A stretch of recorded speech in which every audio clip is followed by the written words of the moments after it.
谢。华尔街日报魏玲玲。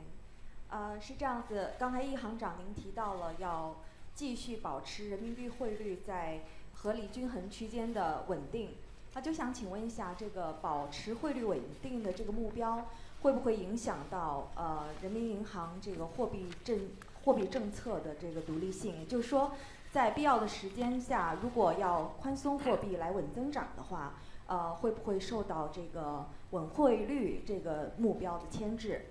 还有一个问题就是，您在去年博鳌论坛上有给一个金融行业开放的这个时间表，想请问一下，这个时间表会不会受到中美贸易谈判进展的这个影响，或者会加快，还是会有其他的一些变化？非常感谢。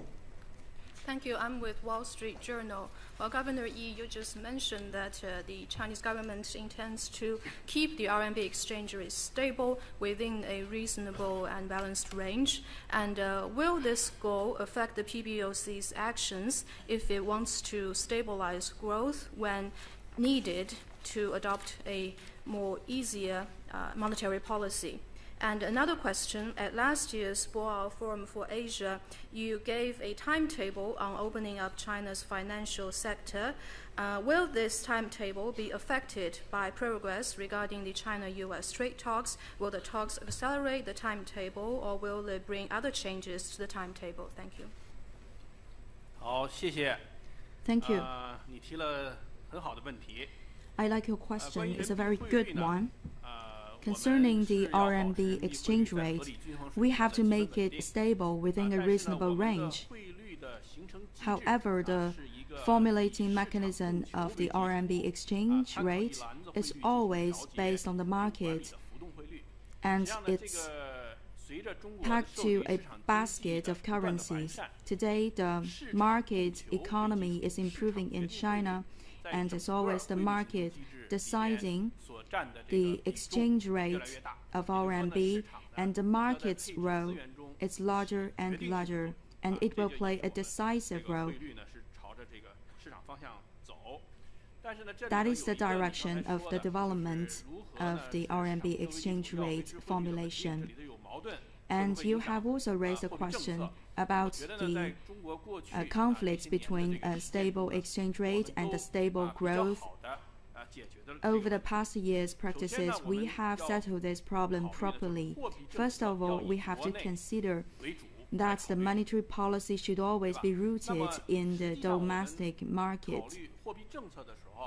When we are elaborating the monetary policy, we should consider the pricing and also the changing factors. For the exchange rate of RMB, it will not have a great impact on the monetary policy. For example, the required reserve ratio will always be in accordance with the domestic need, and so is the monetary policy. As to the exchange rate of the RMB, we have a total mechanism, and the factors are various to influence the exchange rate changes.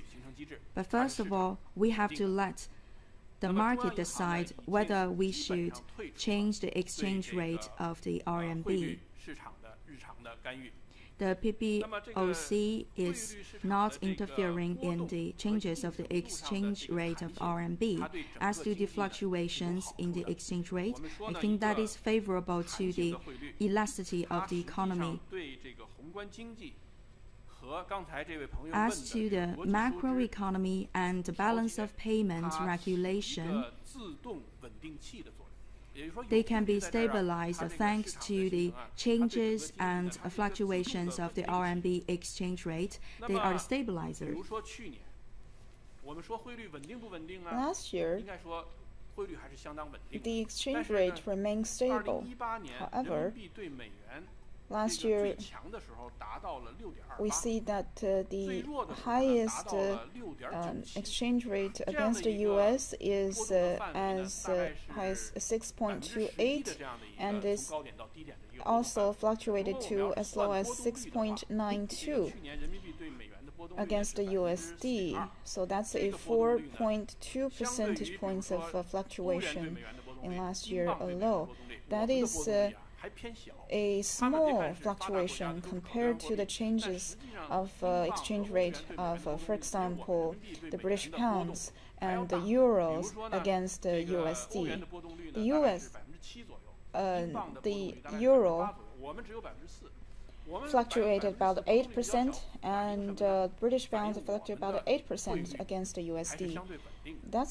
That is to say that our currency exchange rate remains relevant stable compared to other currencies, but it has to have a flexible mechanism so that it can fluctuate within a reasonable range, so as to play its functions.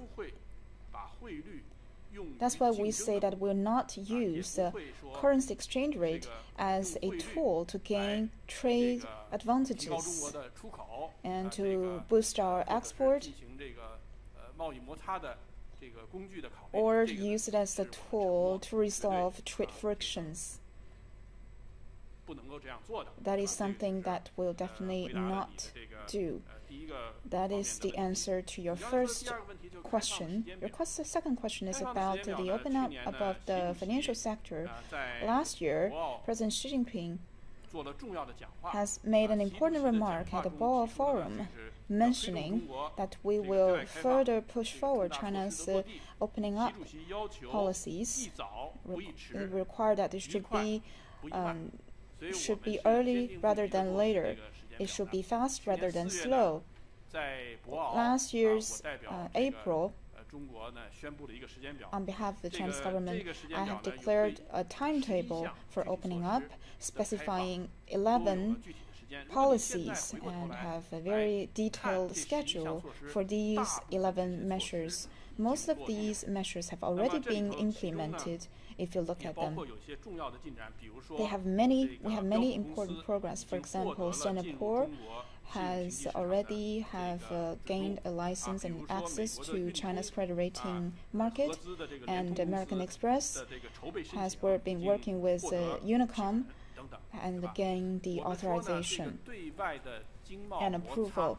Therefore, our trade frictions should be factored in. However, we need to look at them from a very reasonable perspective. The opening up of China's financial market is determined by the progress of China's reform and financial progress.